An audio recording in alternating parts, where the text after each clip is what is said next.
El olor a champán barato y perfume caro me golpeó incluso antes de que se abrieran las puertas del ascensor en el piso 12. Llegaba al Tremples 400 de la Avenida Libertador cargando 2 cosas: mi pequeña maleta de mano, con mi ropa de cama y mis medicinas, y un pastel de manzana casero, la receta de mi madre, aún tibio sobre mis brazos. Pesaba, pero el peso en mi pecho era mayor.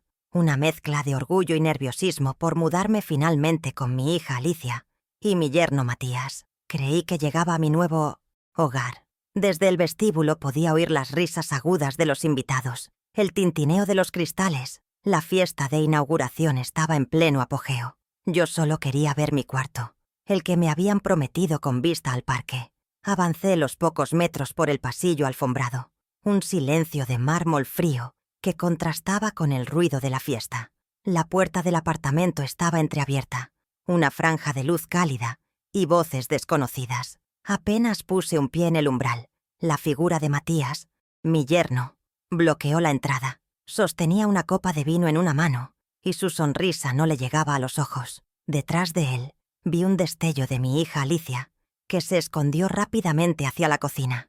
Él ni siquiera miró el pastel que yo sostenía. Su mirada se fijó en mi maleta de mano, la que yo creía que era mi llave de entrada. «Celia, qué bien que llegas, justo a tiempo», dijo con un tono de falsa cordialidad, su voz demasiado alta para la corta distancia entre nosotros. Tomó el pastel de Fuentes Miesta, mis manos, y lo dejó en una mesita del pasillo, como si fuera una ofrenda irrelevante. «Gracias por esto. Escucha, lamento el malentendido, pero las cosas cambiaron un poco. Resulta que necesitamos el espacio». El murmullo de los socios de Matías se filtraba desde el salón, ajenos a la ejecución que estaba teniendo lugar en la puerta. Yo no entendía nada. ¿Qué espacio? Yo solo necesitaba un cuarto de los 4 que tenía el apartamento. «¿Malentendido, Matías? ¿De qué hablas?» «Vengo a instalarme. Traje mis cosas», le dije, y mi voz sonó más frágil de lo que pretendía. Aferré el asa de mi maleta. Él suspiró, un gesto teatral de impaciencia, como si yo fuera una empleada difícil. «Sí, sobre eso. ¿Tu cuarto? ¿El que pensabas usar? Ahora es mi oficina. La necesito para mis negocios. El teletrabajo, ya sabes. Es un tema de prioridades, Celia. La casa se nos hizo pequeña», lo dijo sin parpadear, mientras detrás de él, uno de sus socios soltaba una carcajada por algún chiste que no pude oír. «Pero Alicia dijo», empecé a balbucear, buscando a mi hija con la mirada, pero ella no aparecía. Matías me cortó, bajando la voz a un susurro conspirativo, pero más filoso que un cuchillo. «Alicia está de acuerdo. Mira, no te preocupes, no te quedarás en la calle». Hizo una pausa dramática y luego soltó la frase que partió mi vida en 2. «Te pedimos un taxi al asilo, El Ocaso Dorado. Un lugar excelente, con enfermeras. Ya pagamos el primer mes». El nombre rebotó en mi cabeza. El Ocaso Dorado. Sonaba a sentencia de muerte. Me quedé helada. El aire se volvió denso. El ruido de la fiesta se convirtió en un zumbido distante. El mármol bajo mis pies se sentía como hielo. Lo miré fijamente, buscando una señal de broma, pero solo encontré una fría determinación. Fue entonces cuando noté el objeto que sostenía en su otra mano, la que no tenía la copa de vino. Una carpeta de cuero grueso, con una etiqueta dorada grabada. Pude leerla perfectamente desde donde estaba. Parada, título de propiedad. Mi título.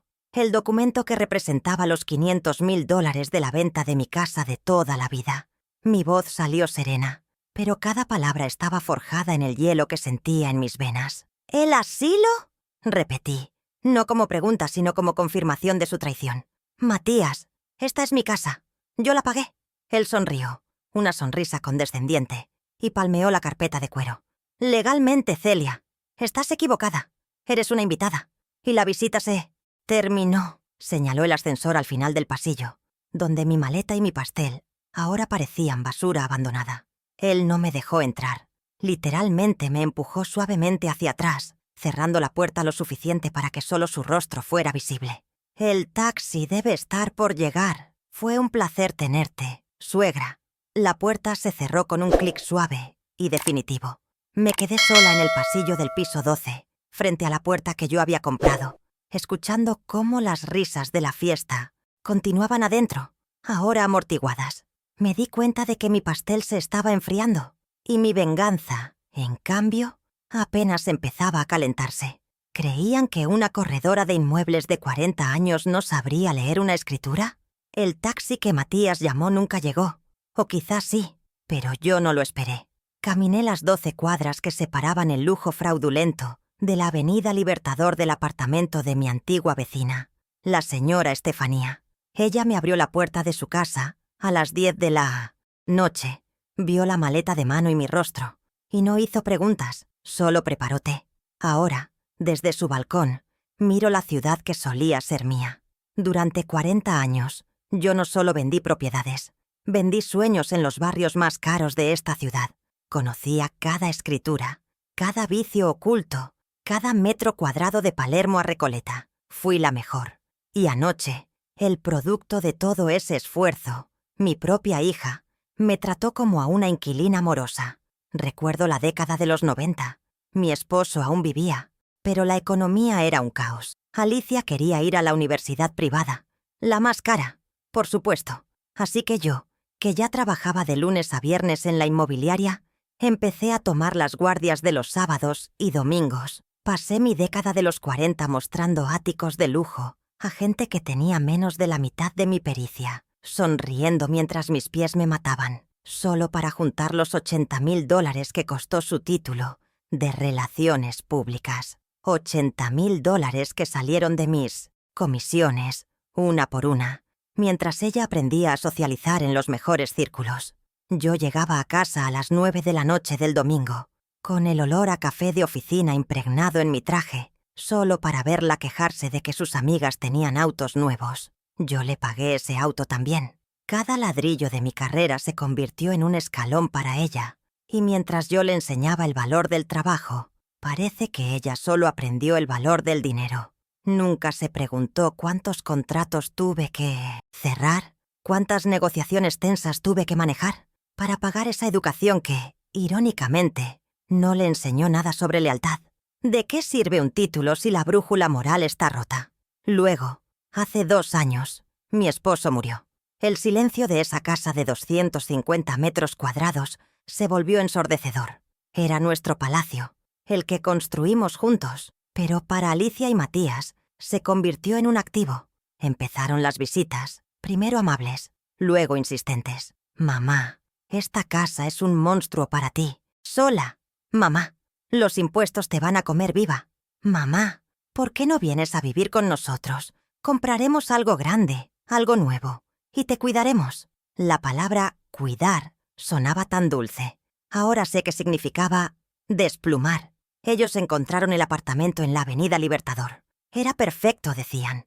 Moderno, seguro y con un cuarto ideal para ti. Me convencieron de vender mi casa, mi santuario, el último lugar donde sentí la presencia de mi esposo. La vendí rápido, en menos de un mes, porque yo sé vender.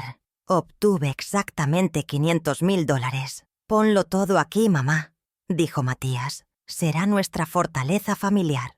Y yo, en la niebla del luto y aterrada de convertirme en un estorbo, transferí los $500.000 a la cuenta conjunta que abrieron a mi nombre y al de Alicia. El dinero fluyó de mi vida a la de ellos, pero eso no fue suficiente. Durante los últimos 3 años, mientras ellos consolidaban sus carreras, yo me convertí en la niñera de tiempo completo de mi nieto Bruno. Cada tarde, de lunes a viernes, de las 2 a las 7, yo lo buscaba en el colegio, yo le hacía la merienda, yo supervisaba sus tareas, yo lo llevaba al parque. 5 horas diarias, 25 horas semanales, 3 años de mi jubilación dedicados a que Alicia pudiera hacer esa maestría en arte que costó una fortuna y de la que solo cuelga un diploma inútil en su pared. Yo amaba ese tiempo con Bruno. Él es la única luz en todo esto. Pero mi cuerpo de 72 años sentía el rigor. Mis rodillas resentían las tardes en la plaza.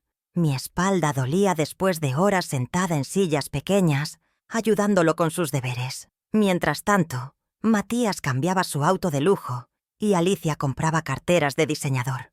Yo era la infraestructura invisible de sus vidas. Mi dinero financiaba su techo y mi tiempo libre financiaba su estilo de vida. Nunca me pagaron un centavo por esos 3 años de cuidado. Ni siquiera me lo agradecieron. Y luego vino el golpe maestro. Hace un mes, en medio del caos de la mudanza, Matías me sentó en la cocina de mi antigua casa, ya vacía, con olor a pintura fresca para los nuevos dueños. Puso una pila de papeles frente a mí. «Mamá, esto es solo la procuración para los impuestos», dijo con esa familiaridad aceitosa. «Papeleo aburrido para el registro. Eres la mejor corredora, lo sé, pero hoy solo eres madre. Déjame esto a mí». Su voz era suave, tranquilizadora. Me sentí tonta por siquiera dudar. «Confía en mí, Celia», añadió, poniendo su mano sobre la mía. «¿No vas a auditar a tu familia? ¿O sí?» Esa fue la frase, la que usó la confianza como un arma. Yo, que había revisado cláusulas de penalización de $100.000, que había detectado firmas falsificadas y títulos de propiedad duplicados, que había ganado mi reputación leyendo la letra pequeña. Firmé la donación simple de mis $500.000 y una procuración general de bienes, creyendo que firmaba los impuestos de la mudanza. Firmé mi casa, mi seguridad financiera, mi futuro, y se los entregué a un agente inmobiliario fracasado que siempre me había visto con envidia. Lo hice porque estaba de luto, porque estaba cansada y porque, estúpidamente, creí que mi hija no permitiría que me lastimaran. Me equivoqué. Ella no solo lo permitió, sostuvo el abrigo de Matías mientras él me apuñalaba. Pero Matías olvidó algo fundamental. Yo no era solo una madre. Yo no era solo una viuda. Yo era, y sigo siendo, la mejor corredora de inmuebles que esta ciudad ha visto. Y si hay algo que sé hacer, es leer un contrato, entender una escritura y, sobre todo, ejecutar una cláusula de rescisión. Ellos creyeron que me enviaban a un asilo. ¡Qué error! Me acaban de enviar a mi antigua oficina. La guerra. Desperté en el sofá cama de Estefanía al amanecer. La luz gris de la mañana se filtraba por la ventana y por un segundo no recordé dónde estaba. Luego, la imagen de la puerta del piso 12 cerrándose en mi cara volvió con la fuerza de un golpe físico. El olor a té de tilo de Estefanía llenaba la pequeña cocina. Ella ya se había ido a su clase de yoga, dejándome sola con mis pensamientos y mi minúscula maleta de mano. Me di cuenta de que no tenía mi cepillo de dientes, ni mi ropa, ni mis medicinas para la presión arterial. La primera tarea del día era simple: sobrevivir. Necesitaba ir a una farmacia. Salí a la calle sintiéndome una refugiada. El aire de la mañana era fresco, pero yo sentía un calor de humillación en el rostro. Entré en la farmacia de la esquina, la misma que había frecuentado durante 30 años. El farmacéutico me saludó por mi nombre. «Celia, qué gusto verla».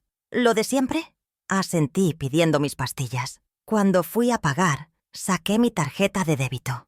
Era una extensión de la cuenta conjunta donde había depositado los $500.000, la cuenta que Alicia y Matías insistieron en que usáramos para los gastos de la casa.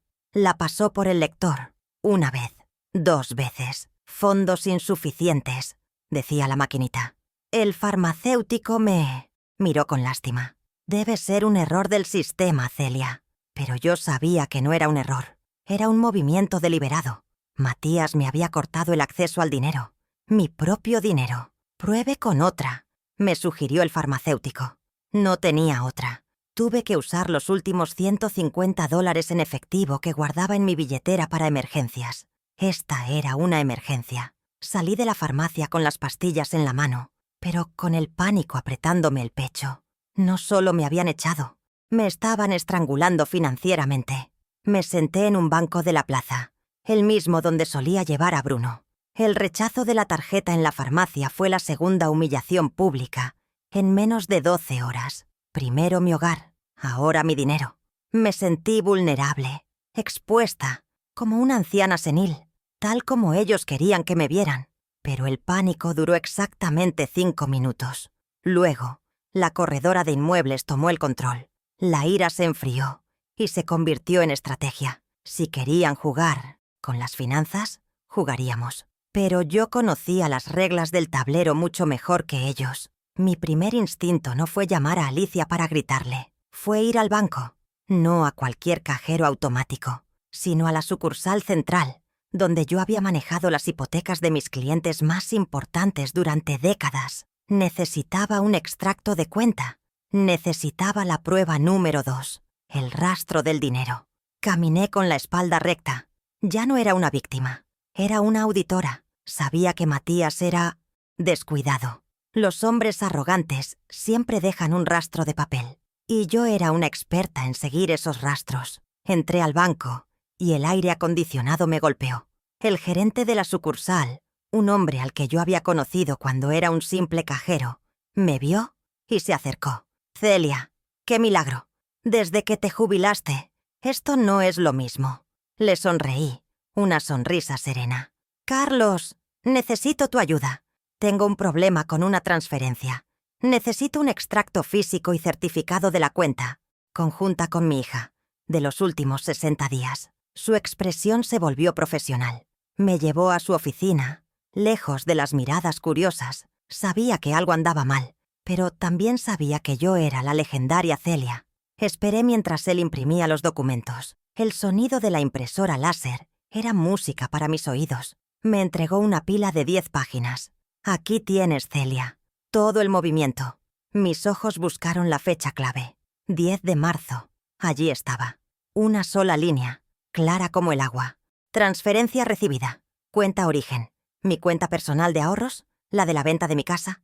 Monto, US $500.000. Y luego la cuenta destino. La cuenta conjunta, 405 o 182. A nombre de Alicia y Matías. Mi dinero, en su cuenta. Legalmente transferido por mí. Ese era el primer clavo. Carlos me miró preocupado. «Celia, veo muchos movimientos de salida después de esa transferencia. Retiros grandes». Yo asentí, doblando los papeles y guardándolos en mi bolso. «Gracias, Carlos. Esto es exactamente lo que necesitaba. Te debo una». Él puso su mano en mi brazo. «Tú no me debes nada. Tú me enseñaste cómo detectar un mal cheque en 1998. Cuídate». Salí del banco con la prueba número 2 en mi cartera. El dinero tenía un origen claro. Ahora necesitaba ver el destino, pero antes necesitaba la prueba número 1, el contrato de donación. Mi siguiente parada fue el registro de la propiedad. El edificio de gobierno olía a papel viejo y burocracia. Conocía este lugar como la palma de mi mano. Durante 20 años había sido mi segundo hogar. Fui directamente a la oficina del registrador jefe, un viejo colega llamado Ernesto. «¿Celia? Pensé que estabas disfrutando de tu jubilación en el Caribe», dijo, abrazándome. «Algo mucho mejor, Ernesto. Necesito un favor. Una copia certificada urgente del título de propiedad del apartamento en Avenida Libertador, Tremles 400, piso 12. Se registró hace cosa de un mes». Él frunció el ceño. «Urge». «Eso cuesta, Celia. Son $150 por la tasa de celeridad». Saqué el dinero exacto que me había sobrado de la farmacia. «Lo sé. Lo necesito para ayer, Ernesto». Vio la seriedad en mis ojos y se puso en marcha. Me hizo sentar en su oficina mientras él mismo iba a buscar el microfilme y los registros. La espera fue agonizante. Cada minuto que pasaba, imaginaba a Matías usando mi dinero, sintiéndose victorioso. Yo no estaba en el Caribe. Estaba en el purgatorio, esperando un papel que definiría mi futuro. Después de 40 minutos, que me parecieron 4 horas, Ernesto volvió con una carpeta delgada. «Aquí está, registrado el 15 de marzo, a nombre de Alicia y Matías. Hay una donación simple adjunta, firmada por ti». Me entregó los papeles. Mis manos no temblaron. Pagué la tasa. «Gracias, Ernesto. Estás invitado a cenar cuando esto termine». Él sonrió. «Solo si traes a la vieja Celia, la que cerraba tratos imposibles». «Está volviendo», le dije. Salí del registro con el arma que Matías había puesto en mi mano. El contrato. Regresé al apartamento de Estefanía. Era mi base de operaciones, mi refugio de guerra. Estefanía había vuelto y preparaba un almuerzo sencillo. «Te ves mejor», me dijo. «Me siento peor», respondí. Pero no era del todo cierto. Me sentía más fuerte. Desplegué los 2 documentos sobre su mesa de comedor. El extracto bancario y la copia certificada del registro. La prueba 1 y la prueba 2, una al lado de la otra. El extracto mostraba los US $500,000 entrando en la cuenta conjunta el 10 de marzo. El contrato de donación estaba fechado el 15 de marzo. Mis ojos devoraron el texto legal. Era una donación estándar, sí, pero busqué la cláusula de usufructo, la promesa verbal de que yo tendría un cuarto de por vida, el derecho a vivir allí, hasta mi muerte. No estaba. Matías ni siquiera se había molestado en ser sutil. En la cláusula tercera, leí las palabras que él creía que me condenaban. Donación pura y simple, irrevocable, cedida de Celia, a Alicia y Matías. Pura y simple, sin condiciones, sin usufructo. Había firmado mi sentencia, tal como él dijo en la notaría. Firmé mi propia sentencia por confiar en mi sangre. Susurré. Estefanía me puso una mano en el hombro, pero entonces vi la otra firma, la de Matías y la de Alicia. Ellos habían aceptado la donación, y yo recordé mis clases de derecho inmobiliario. Una donación puede ser revocada, especialmente por ingratitud. ¿Y qué era más ingrato que echar a la donante a un asilo el día de la inauguración de la casa que ella pagó? Matías había cometido un error de novato. Había sido codicioso, pero no inteligente. Pero la procuración que firmé, esa me preocupaba más. Matías dijo que era para impuestos, pero si me engañó con la donación, ¿en qué más me había engañado? La cuenta de la farmacia me había alertado sobre el efectivo, pero ¿y mis inversiones? Tenía una pequeña cartera de acciones, unos $45,000 que había guardado como mi fondo de emergencia personal. El dinero que mi esposo me dejó. Estaba en una cuenta de corretaje separada.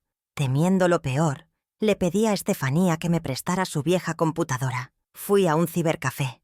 No quería usar la red de Estefanía para esto. Pagué por 30 minutos de internet. El lugar olía a polvo y café quemado. Tecleé la dirección de mi portal de inversiones, mis dedos fríos sobre las teclas gastadas. Entré mi usuario, mi contraseña. La página tardó una eternidad en cargar. Y entonces lo vi. Saldo de la cartera. 0.0. 0. Todo. Liquidado. Vendido. Transferido. Miré el historial de transacciones. Todas las ventas se habían ejecutado el 16 de marzo, un día después de firmar la donación. Matías no solo había tomado el dinero del apartamento, había usado esa Procuración General de Bienes que firmé sin leer, la que creí que era para los impuestos, y había vaciado hasta el último centavo de mi existencia. Los US $45,000 de mis acciones habían desaparecido. Ahora sí estaba en la ruina. Estaba en un cibercafé, con $0 en mi cuenta, gracias a mi yerno. La frialdad de su plan era casi admirable. Casi. Me levanté de la silla, pagué mis 30 minutos y salí a la calle. Ya no era una auditoría, era una demolición. Pero si él creía que había ganado, se equivocaba. Me había quitado el dinero, pero me había devuelto la claridad. Ahora entendía el alcance total de su fraude. Y necesitaba la tercera prueba, la prueba del lujo, la prueba que conectara mi sacrificio con su arrogancia. El dinero no se había esfumado, se había transformado. Sabía que Matías era un hombre de símbolos de estatus. ¿Qué hace un agente inmobiliario fallido cuando roba $500,000? Se compra algo llamativo. Llamé a mi nieto Bruno desde un teléfono público. Usé las últimas monedas que me quedaban. Su voz infantil fue un bálsamo. «Abuela, ¿dónde estás? Mamá dijo que te fuiste de viaje». Mi corazón se rompió. «Estoy en una aventura, mi amor. Oye, necesito tu ayuda. ¿Recuerdas que me ayudabas a buscar mis recibos? ¿De impuestos? Necesito que busques uno para mí. Está en el escritorio de Matías, pero solo si puedes hacerlo sin que te vean. Es nuestro juego de espías». Bruno siempre había sido mi cómplice. Bruno estaba emocionado. «¿Un juego de espías? Sí, abuela. ¿Qué busco?» Le di instrucciones precisas. «Busca cualquier factura o recibo grande de algo nuevo. Algo que brille. Tal vez un auto.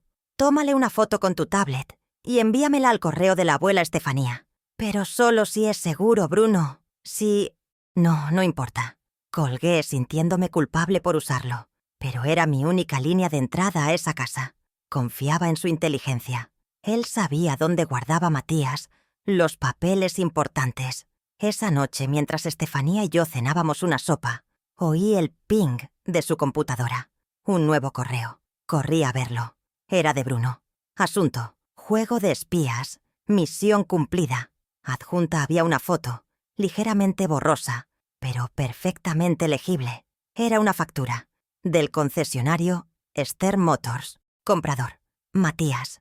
Vehículo: Mercedes-Benz C300. Color negro obsidiana. Fecha de compra: 12 de marzo. 2 días. Solo 2 días después de que mi transferencia de $500.000 cayera en su cuenta. El precio me hizo soltar el aire. $90.000. $90.000. Pagados al contado.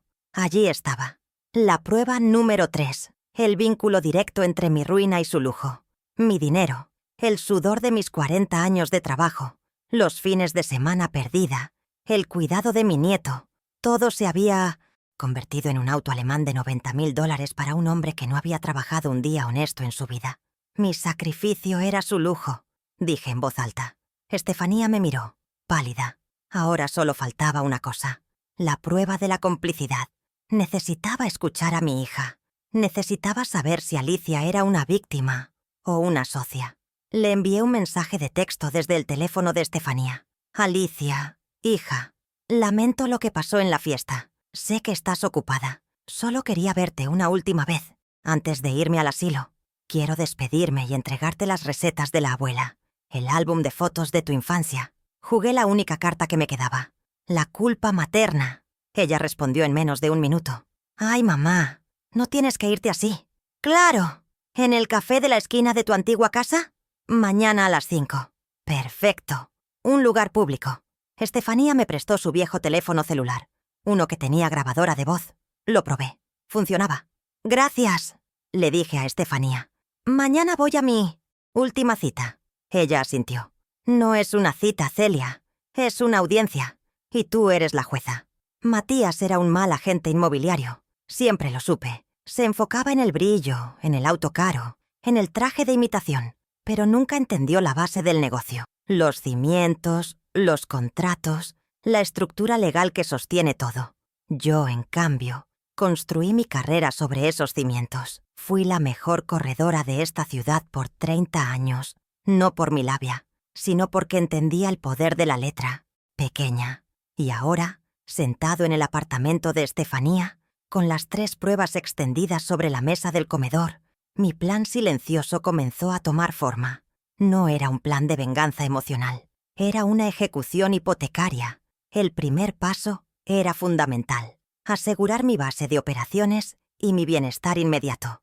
La señora Estefanía, mi vecina de toda la vida, fue mi ancla.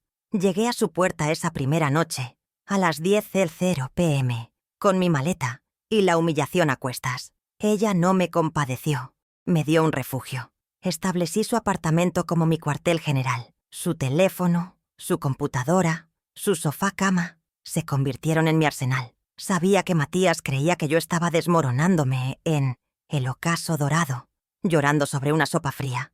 Dejé que lo creyera. El primer error de un oponente es subestimar a la víctima. Yo no era una víctima. Era una estratega. El segundo paso, ejecutado el día 1 a las 14:00 horas, fue el más crucial: la validación legal. No iba a actuar por impulso. Necesitaba saber si mis 40 años de experiencia seguían siendo válidos en un tribunal, o al menos en una mediación. Usé los ahorros de emergencia que Estefanía me prestó y llamé al mejor bufete de derecho inmobiliario de la ciudad. Antiguos colegas que respetaban mi nombre. No pedí un favor. Pagué una consulta de asesoría. Me senté frente a un abogado joven, pero brillante, y le expuse los hechos. La donación de $500.000, la promesa verbal de usufructo, la expulsión, la procuración fraudulenta y las acciones robadas de $45.000. El abogado escuchó sin interrumpir. Sus ojos brillaban mientras yo desglosaba los documentos. Cuando terminé, él asintió lentamente. Celia, dijo, esto no es solo ingratitud, que ya sería suficiente para anular la donación. Esto es vicio en el consentimiento y abuso de confianza agravado. El engaño sobre el usufructo es un fraude claro. y la procuración usada para liquidar sus acciones. Eso es un delito penal. Confirmó mi tesis. Teníamos una viabilidad absoluta para anular la donación. Matías no solo había sido cruel, había sido estúpido y criminal. Salí de ese bufete con un plan legal, no solo con un deseo de justicia. El tercer paso fue la recolección activa de pruebas, que ejecuté el día 2. Ya no era una víctima buscando refugio, era una investigadora. A primera hora fui al registro de la propiedad, donde mi viejo contacto Ernesto me facilitó la copia certificada de la donación simple. La cláusula 3, donación pura y simple, era mi prueba 1. Luego al banco, donde Carlos me entregó el extracto bancario de la transferencia de los US $500,000. La prueba 2, ver esos números en papel, el 10 de marzo, fue como tocar la herida. Era real, había sucedido. Pero ahora, esa herida era evidencia. El cuarto paso requería más sutileza. Fue la reunión con Alicia, el día 2 a las 17:00 horas, en el café que olía a recuerdos rancios. Llegué 5 minutos antes. Coloqué el teléfono de Estefanía sobre la mesa, con la grabadora activada, cubierto parcialmente por un pañuelo de papel. Era una grabación consentida en un lugar público. Mi abogado me lo había aclarado. Perfectamente legal para demostrar su conocimiento del fraude. Ella llegó tarde, luciendo incómoda, con ojeras. Su debilidad era palpable. Empecé yo, suavemente, entregándole el álbum de fotos. ¿Por qué? ¿Alicia? Solo quiero entender. Ella se desmoronó, como siempre lo hacía. «Ay, mamá, no lo hagas difícil». Y entonces pronunció la frase que necesitaba. La frase que la convertía de cómplice pasiva en participante activa. Le pregunté por el trato, por mi cuarto, por la promesa. Alicia suspiró, exasperada. «Ay, mamá, sí, pero Matías dice que el usufructo complicaba la hipoteca que quería sacar y que tú igual ya no necesitas tanto espacio». Apreté el botón de detener la grabación en mi bolsillo, a través del teléfono. La prueba 4 estaba asegurada. La escuché. Ella lo sabía todo. No había hipoteca alguna. Era una mentira sobre otra. Mentira. El quinto paso fue el más doloroso, pero necesario. La prueba 3, la factura del Mercedes-Benz de $90,000. Bruno me la envió el día 3 por la mañana, con su orgulloso asunto. Misión cumplida. Mi nieto, mi aliado de 10 años, había hecho lo que yo no podía: infiltrarse en el escritorio del enemigo. Ver esa factura, con fecha del 12 de marzo, solo 2 días después de mi transferencia, fue nauseabundo. Mi sacrificio de toda una vida, el dinero para mi vejez, el legado de su abuelo, se había convertido en un deportivo alemán para un agente inmobiliario fallido. Mi sacrificio era su lujo, repetí, pero ahora era una acusación. Con las 4 pruebas en mi poder, el contrato sin usufructo, la transferencia bancaria, la factura del auto y el audio de la complicidad, el plan entró en su fase final. El día 3, a las 16:00 horas, llamé al abogado. «Tengo todo. Ejecute». No era una súplica, era una orden. Yo era la cliente, yo era la corredora. Yo estaba cerrando el trato más importante de mi vida. Le transferí los archivos digitales. La máquina legal, fría y precisa, se puso en marcha gracias a mi trabajo de campo. El sexto paso fue la notificación. No enviamos una demanda. Eso habría sido lento y predecible. Mi abogado, siguiendo mi estrategia de shock y pavor inmobiliario, redactó una notificación extrajudicial de anulación de donación por ingratitud y fraude, y convocatoria a mediación urgente. Era una obra de arte legal. Citaba las fechas, los montos, insinuaba el conocimiento de la apropiación indebida. El Mercedes era una bomba de tiempo legal enviada por mensajero certificado. Se enviaron 2 copias. Una, a la oficina de Matías, un lugar pretencioso que rara vez visitaba. La segunda, y esta fue mi idea, se envió directamente al apartamento en Avenida Libertador Tremtest 400, piso 12. Quería que la recibieran en mi casa. Quería que la leyeran en el salón que yo pagué. Quería que el sobre timbrado del bufete de abogados más caro de la ciudad interrumpiera su cena. La notificación no era una petición, era una citación, y establecimos una condición precisa, un plazo irrevocable. La mediación se fijó para el sábado, a las 11:00 am, solo 3 días después. ¿Y el lugar? No sería en una oficina de abogados estéril. No. Elegí el campo de batalla, la sala de juntas del condominio, el mismo edificio, un lugar público, o casi, un lugar donde Matías había trabajado tan duro para construir su fachada de hombre exitoso y respetable.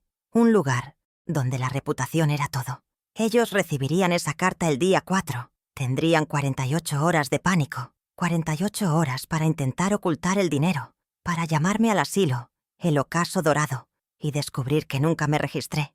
48 horas para que Matías le gritara a Alicia y ella llorara.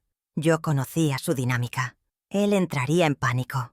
Ella se derrumbaría. Él intentaría encontrar una salida legal. Ella intentaría apelar a mi emoción.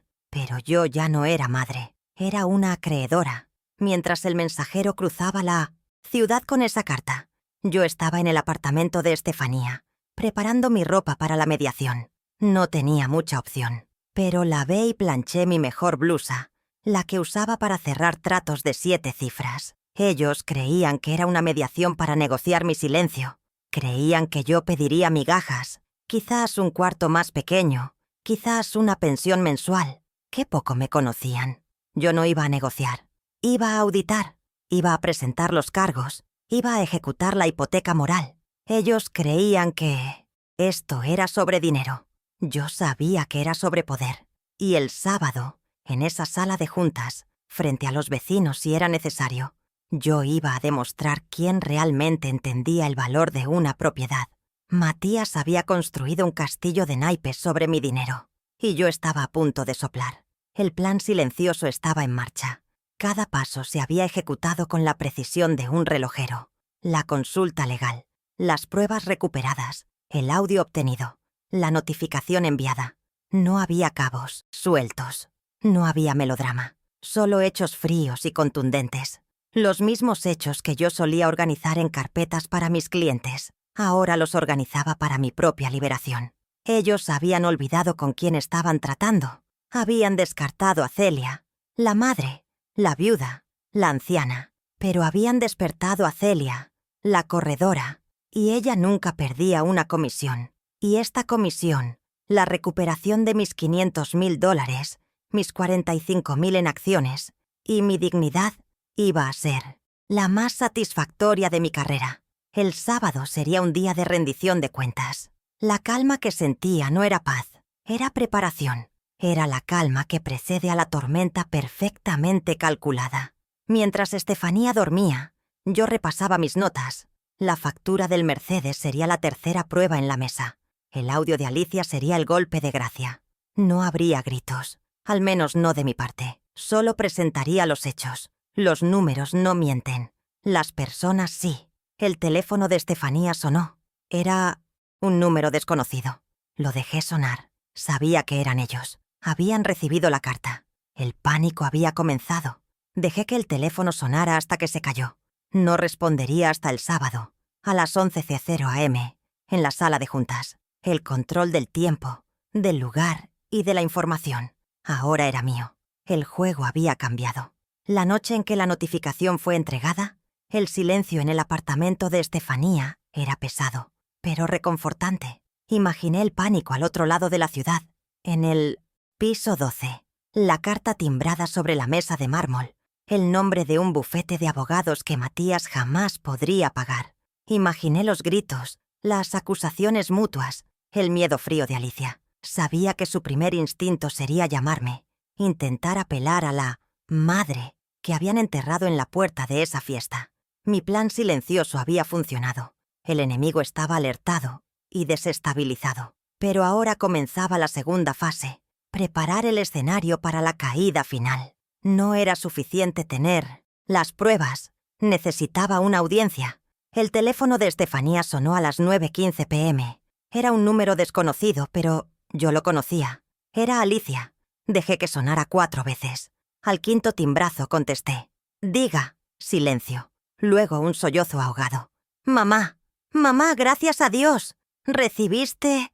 Matías dice que recibiste. No, que enviaste unos papeles. Mamá, es un error terrible. Tienes que parar esto. Su voz era un torrente de pánico fingido y culpa real. Yo mantuve la mía tan fría como el acero. Alicia, no hay nada que discutir por teléfono. Nos vemos el sábado a las 11 en la sala de juntas, como indica la convocatoria. Te sugiero que seas puntual. Pero mamá, no puedes hacernos esto. Es Matías. Él se encargó de todo. Yo no sabía nada. Mintió. Pude oír a Matías gritando de fondo, dándole instrucciones. Alicia, la interrumpí, y mi voz no admitía réplica. Yo no te hice nada. Yo estoy respondiendo a lo que ustedes me hicieron. La conversación terminó. Colgué. No, le di tiempo a llorar, a suplicar, a usar las viejas tácticas de manipulación emocional. El poder había cambiado de manos. La próxima vez que hablara, sería frente a testigos. El silencio después de colgar fue mi primera pequeña victoria. 10 minutos después, el teléfono vibró. Un mensaje de texto. Esta vez era Matías, desde su número personal. Vieja ridícula. ¿Crees que unos abogados me asustan? Estás cometiendo un error que te costará muy caro. Más vale que pares esta locura o te arrepentirás. No sabes con quién te metes. Era una amenaza pura y dura. No respondí. Simplemente tomé una captura de pantalla y se la envié a mi abogado. Sería añadida como evidencia de carácter 5. Intimidación. Matías era tan arrogante que ni siquiera podía ver que estaba cavando su propia tumba. Mensaje a mensaje. Su intento de intimidación solo había fortalecido mi caso. Al día siguiente, el día 5, me dediqué a mi golpe maestro. Preparar la audiencia. Matías contaba con la privacidad de una mediación. Yo iba a organizar un juicio social. Primero visité al presidente de la junta de vecinos del edificio. Un hombre mayor, banquero retirado, obsesionado con la reputación y el decoro.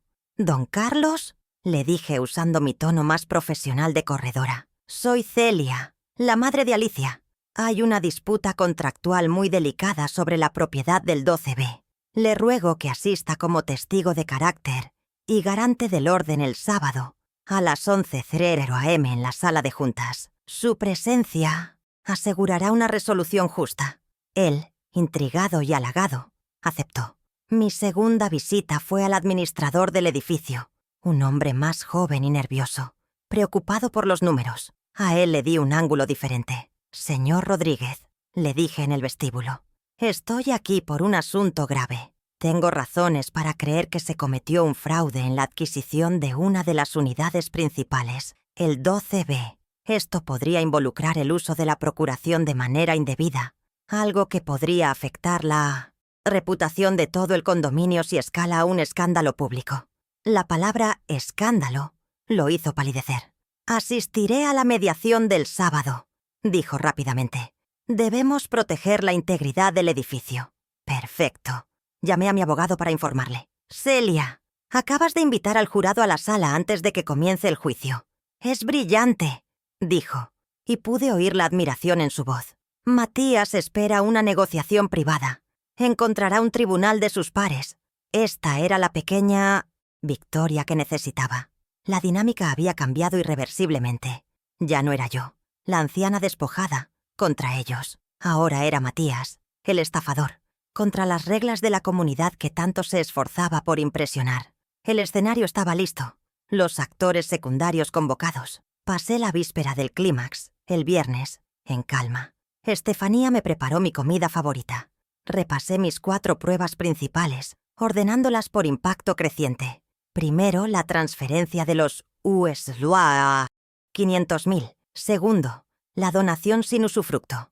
Tercero, la devastadora factura del Mercedes de ausas $90.000. Y el golpe final, el audio de Alicia, admitiendo que sabían del fraude del usufructo. No estaba nerviosa. Estaba preparada. Era como preparar la presentación para el cliente más difícil de mi carrera. Y yo nunca, jamás, había perdido una presentación importante. Matías y Alicia se dirigían a una trampa, y yo sostenía el mapa. El sábado a las 11:00 en punto, entré en la sala de juntas del Simtosinats condominio. No era una sala de juicios, sino una sala de reuniones corporativa, con una larga mesa de caoba barnizada y sillas de cuero pesado. Olía a cera para muebles y a aire acondicionado estancado. Mi abogado, El joven y brillante doctor Ramírez ya estaba allí, organizando meticulosamente 4 carpetas idénticas sobre la mesa. Yo me senté a su derecha, dándole la espalda a la ventana, con la luz iluminando mi rostro. No quería sombras, quería que vieran cada línea de mi cara, cada arruga que mis supuestos cuidadores habían ignorado. Traje conmigo solo mi bolso, donde descansaba el teléfono con la prueba 4. Matías y Alicia llegaron a las 11:05. Entraron con prisa, luciendo trasnochados y enojados. Matías vestía un traje que intentaba ser caro, pero se veía apretado en los hombros. Alicia se escondía detrás de él, con los ojos hinchados de llorar. Su arrogancia flaqueó visiblemente cuando vieron quién más estaba en la sala. El señor Rodríguez, el administrador del edificio, estaba sentado en un extremo de la mesa, tomando notas nerviosamente. Y en el otro, don Carlos, el presidente de la Junta de Vecinos, nos observaba por encima de sus gafas, con la seriedad de un banquero a punto de negar un préstamo. La trampa estaba puesta. «¿Qué hacen ellos aquí?», espetó Matías, señalando a los 2 hombres. «Esto es un asunto familiar privado». Su voz intentó ser dominante, pero tenía un borde de pánico. Mi abogado, el doctor Ramírez, se puso de pie, un gesto de calma profesional. «Señor Matías, buenos días. Dado que la disputa involucra una propiedad de esta comunidad y posibles irregularidades que afectan la reputación del condominio, el señor Rodríguez y don Carlos han aceptado gentilmente actuar como testigos de carácter y garantes del decoro». La cara de Matías se puso roja. «¡Esto es ridículo!», gritó. Yo permanecí en silencio, mirando mis manos entrelazadas sobre la mesa. Matías se desplomó en la silla frente a mí, visiblemente furioso por haber perdido el control de la situación desde el primer minuto. Alicia se sentó a su lado, tan tensa que parecía que iba a romperse. Él me miró fijamente, con desprecio. «Celia, te lo advertí», siseó. «Estás cometiendo un error terrible. Acepta el asilo con dignidad y deja de hacer el ridículo. ¿Cuánto quieres? ¿$500 al mes? ¿1000? Ofreció mi propio dinero como si fuera una limosna. El administrador, Rodríguez, levantó la vista de su libreta, visiblemente incómodo con el tono. Don Carlos, el banquero, solo frunció el ceño. El doctor Ramírez no dejó que la ofensa quedara en el aire. Abrió la primera carpeta. «Gracias por su oferta, señor Matías, pero no estamos aquí para negociar una pensión. Estamos aquí porque tenemos una discrepancia fundamental sobre la donación de $500,000 realizada por mi clienta el 10 de marzo de este año». El abogado deslizó la primera hoja sobre la mesa. Era la prueba número 2, la copia certificada del extracto bancario. «Aquí vemos claramente la transferencia de los $500,000 de la cuenta personal de la señora Celia a la cuenta conjunta número 405-882, a nombre de usted y su esposa». Matías ni siquiera miró el papel. Se rió, una risa corta y desagradable. «Por supuesto que lo hizo. Fue un regalo, una donación. Está perfectamente documentado». Miró a don Carlos como buscando complicidad. «Mi suegra quiso ayudarnos a comprar la casa de nuestros sueños, ¿verdad, Alicia?». Alicia sintió como un autómata, sus ojos fijos en la mesa. «Sí, un regalo». Mamá estaba tan feliz. Su voz fue un susurro apenas audible. La palabra regalo flotaba en el aire cargado de la sala. «Me alegra que mencione la documentación», continuó el doctor Ramírez, imperturbable. Deslizó la segunda hoja sobre la mesa, justo al lado de la primera. Era la prueba número 1, la copia del registro de la propiedad. «Porque aquí tenemos esa documentación. La escritura de donación simple firmada el 15 de marzo. Fue entonces cuando hablé por primera vez. Mi voz salió clara y firme, cortando la tensión. Miré directamente a mi hija. «¿Ves esta firma, Alicia? Es la tuya, y esta es la mía. Es la misma firma que te avaló la hipoteca de tu primer auto, cuando tenías 23 años y tu padre no confiaba en ti». Alicia se estremeció, pero no levantó la mirada. Matías volvió a reír, más fuerte esta vez. «¡Exacto! Es una donación legal, mamá, firmada y registrada. Estás superada. No tienes nada. Estás haciendo perder el tiempo a estos señores». Apeló directamente a los testigos. «Señores, lamento esto. Es demencia senil. Claramente no está en sus cabales. Por eso queríamos internarla en el ocaso dorado, por su propio bien. La palabra demencia resonó en la sala. Don Carlos me miró, evaluándome. Me mantuve serena. Había esperado esa acusación, y era el momento perfecto para mi siguiente movimiento. Demencia, repetí con calma. Es una acusación grave, pero los números, a diferencia de las personas, nunca sufren de demencia. Siempre dicen la verdad. El doctor Ramírez, como si fuera un cirujano pidiendo un bisturí, abrió la tercera carpeta. Esta vez, sacó una hoja tamaño A3, impresa a color. La puso en el centro de la mesa, girada para que todos pudieran verla. La prueba número 3, la factura del Mercedes-Benz C300, color negro obsidiana, con el logo de Stern Motors en la parte superior. Esta factura, dijo el doctor Ramírez, y su voz bajó, volviéndose mortalmente seria. Está fechada el 12 de marzo, solo 2 días después de que los $500.000 de la señora Celia entraran en su cuenta conjunta. El silencio en la sala fue absoluto. El administrador Rodríguez se inclinó hacia adelante, sus ojos fijos en el precio. $90.000, pagados al contado. Comprador, Matías. El doctor Ramírez levantó la mirada hacia Matías. Esto no es una donación para un hogar familiar. Señor Matías, esto es apropiación indebida de fondos. Usó el dinero de su suegra, que confiaba en usted, para comprar un auto de lujo antes, incluso de firmar la escritura del apartamento. Pude ver al administrador, un hombre que conducía un modesto auto japonés, mirar a Matías con un desprecio súbito y profundo. La fachada de Matías, el vecino exitoso del piso 12, se estaba desmoronando en tiempo real. Don Carlos, el banquero, se ajustó las gafas. Él entendía de balances, vio el desvío de fondos. La reputación de Matías, su activo más preciado en ese edificio, se evaporó en ese instante. Estaba pálido. El rojo de la ira había sido reemplazado por el blanco del pánico. «Eso no es de su incumbencia», gritó Matías, intentando arrebatar la factura. «Era nuestro dinero. Conjunto. Podía hacer lo que quisiera». Alicia finalmente reaccionó, tratando de salvar la situación. «No, no es así. El auto era una necesidad para el trabajo de Matías, mamá, para impresionar clientes. Tú sabes cómo es este negocio. Tú nos enseñaste». Su defensa fue patética. Y peor aún, fue otra mentira. Era la señal. Era mi turno.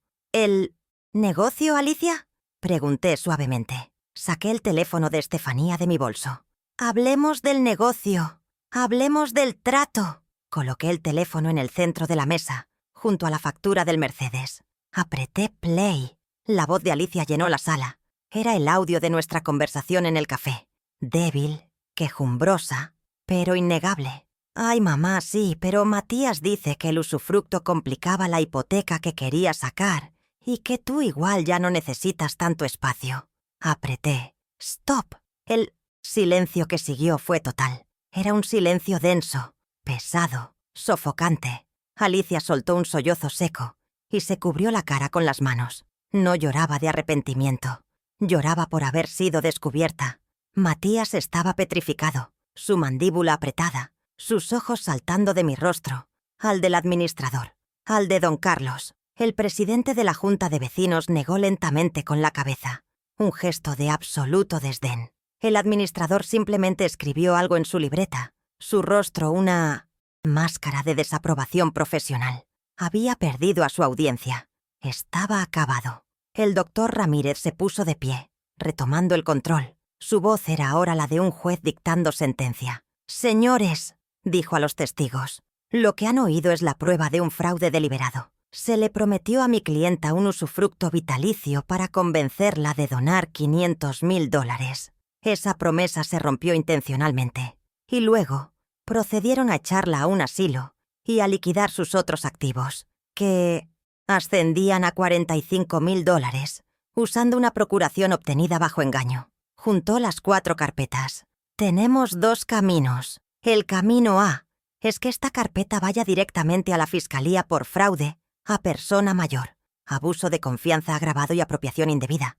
Eso implica arrestos, un juicio penal y la ruina total.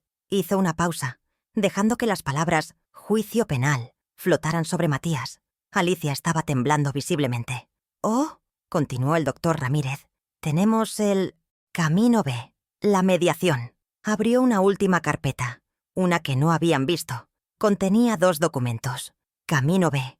Ustedes firman ahora mismo, aquí, la rescisión completa de la donación del apartamento y firman la transferencia de propiedad de ese Mercedes-Benz de $90.000 a nombre de la señora Celia, como pago parcial y simbólico por la deuda de las acciones robadas y los daños causados. Esta fue la primera consecuencia, la financiera. Matías me miró. «No puedes», susurró. «Oh, sí, puedo», respondí yo hablando por segunda y última vez. «Matías, la diferencia entre tú y yo es que tú vendes propiedades. Yo entiendo las escrituras. Y esta donación tiene un vicio de origen. Y tú tienes un vicio de carácter». El doctor Ramírez puso un bolígrafo sobre el acuerdo. «La fiscalía o la firma. Tienen 60 segundos». Matías miró a don Carlos, que lo observaba sin piedad.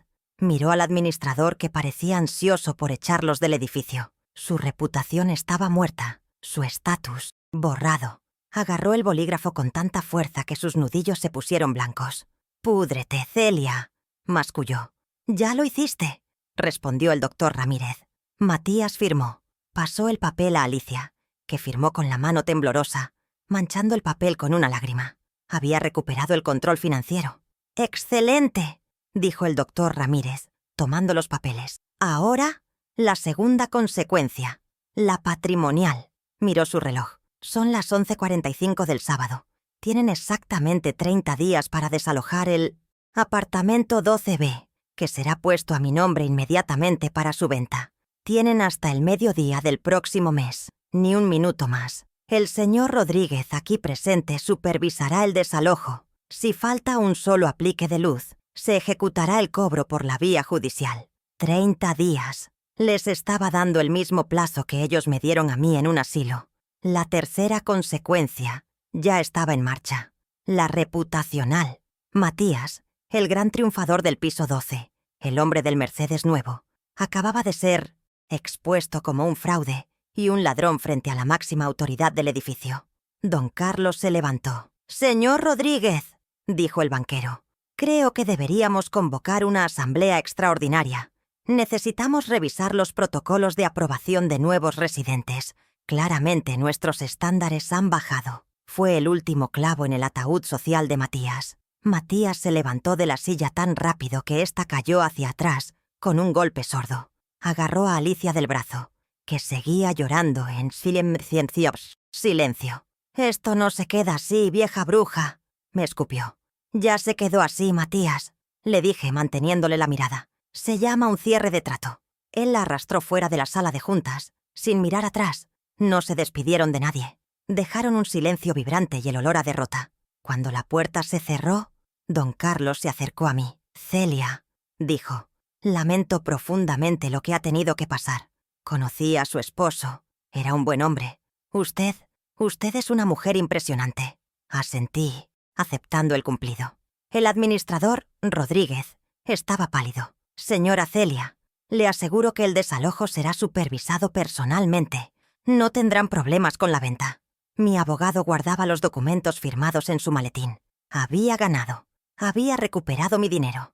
Había recuperado mi poder. Pero la victoria tenía un sabor amargo. Acababa de destruir la vida de mi hija para salvar la mía. O quizá simplemente había expuesto la destrucción que ella misma había elegido. Salí de esa sala de juntas con la cabeza en alto. Ya no era una víctima. Ya no era una invitada.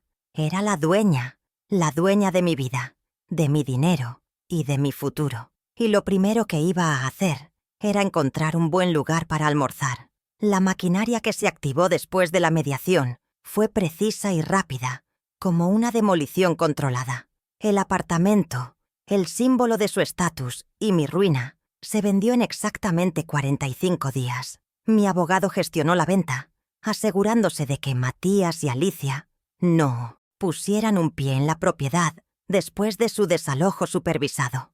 El Mercedes-Benz C300 de $90.000 fue aún más rápido. Lo vendí en una subasta de autos de lujo en menos de una semana. Ver el dinero regresar a mi cuenta, esta vez una cuenta solo a mi nombre, no fue una victoria, fue un cierre contable. Los activos que habían sido robados con emoción y codicia fueron liquidados con fría eficiencia profesional. No volví a un palacio.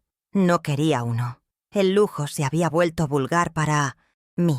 En cambio, usé una pequeña fracción del dinero recuperado para comprar un apartamento de 80 metros cuadrados en mi antiguo barrio, a pocas cuadras de Estefanía. Lo elegí yo misma. Negocié el precio yo misma y firmé la escritura yo misma, leyendo cada cláusula 3 veces. La primera noche que dormí allí, en un colchón en el suelo porque los muebles aún no llegaban, fue la primera noche en 3 años que respiré hondo.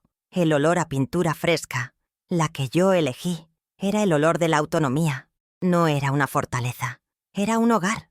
La restauración de mi dignidad no fue un evento público, sino un proceso silencioso. Sucedió en las pequeñas cosas. Sucedió cuando compré mi primera cafetera nueva y me senté a tomar un café en mi propio balcón, mirando una calle tranquila en lugar de una avenida ruidosa. Sucedió cuando me inscribí en un curso de tasación digital, no porque necesitara el trabajo, sino porque amaba el conocimiento. La dignidad era el silencio de mi nuevo apartamento. Un silencio que no era soledad, sino elección.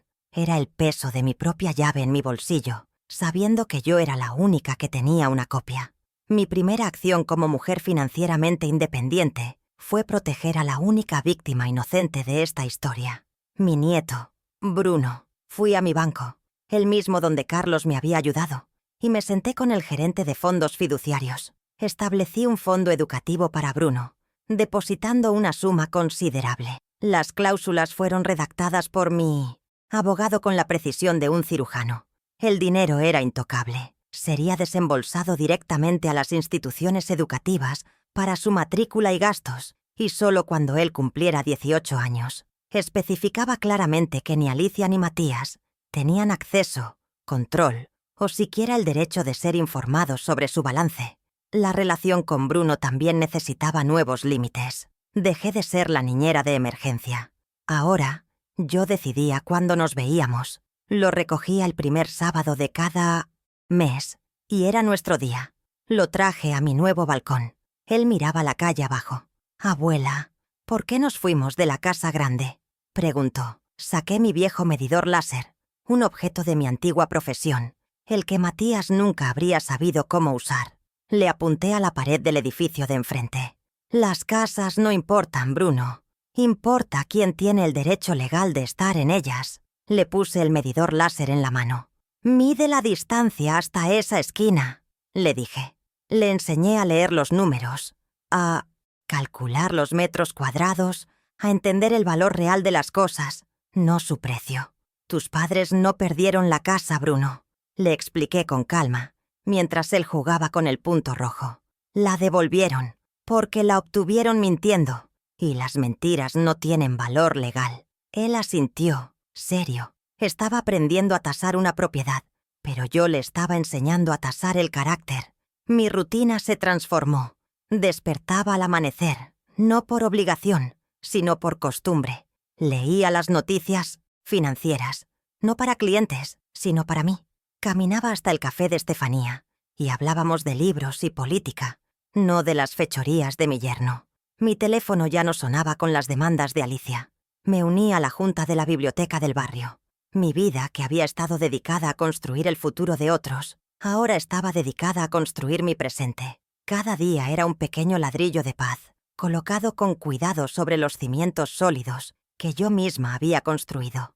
Las noticias sobre Matías y Alicia me llegaban a través de Estefanía, quien las oía de don Carlos, el banquero. El escándalo en la sala de juntas había sido fatal para Matías. La junta de vecinos había iniciado una revisión de sus credenciales y se descubrió que tenía deudas y quejas previas. Perdió su licencia inmobiliaria por conducta no ética.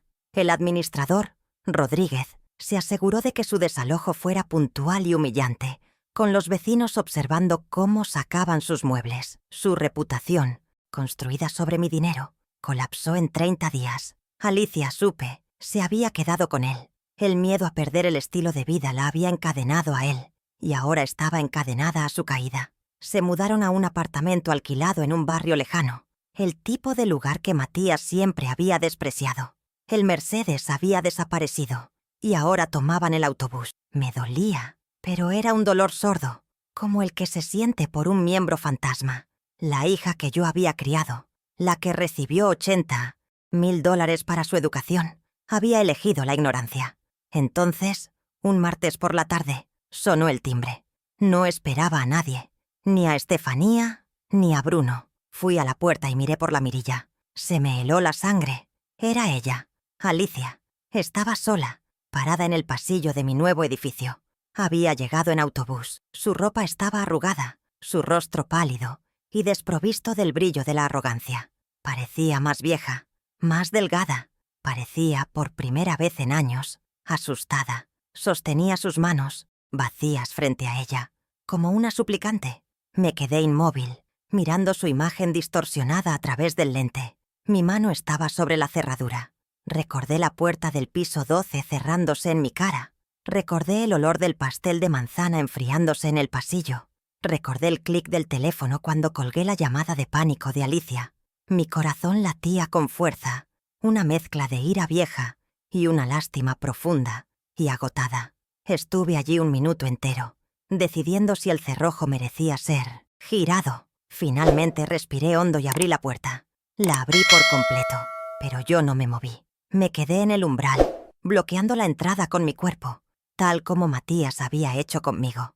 Ella levantó la mirada, sus ojos llenos de lágrimas que no la dejé derramar. «Mamá», susurró, dando un paso instintivo hacia adelante.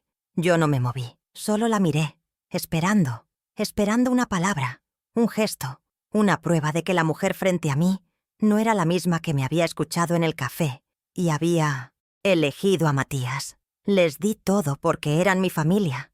Recuperé todo porque aprendí a ser mi prioridad.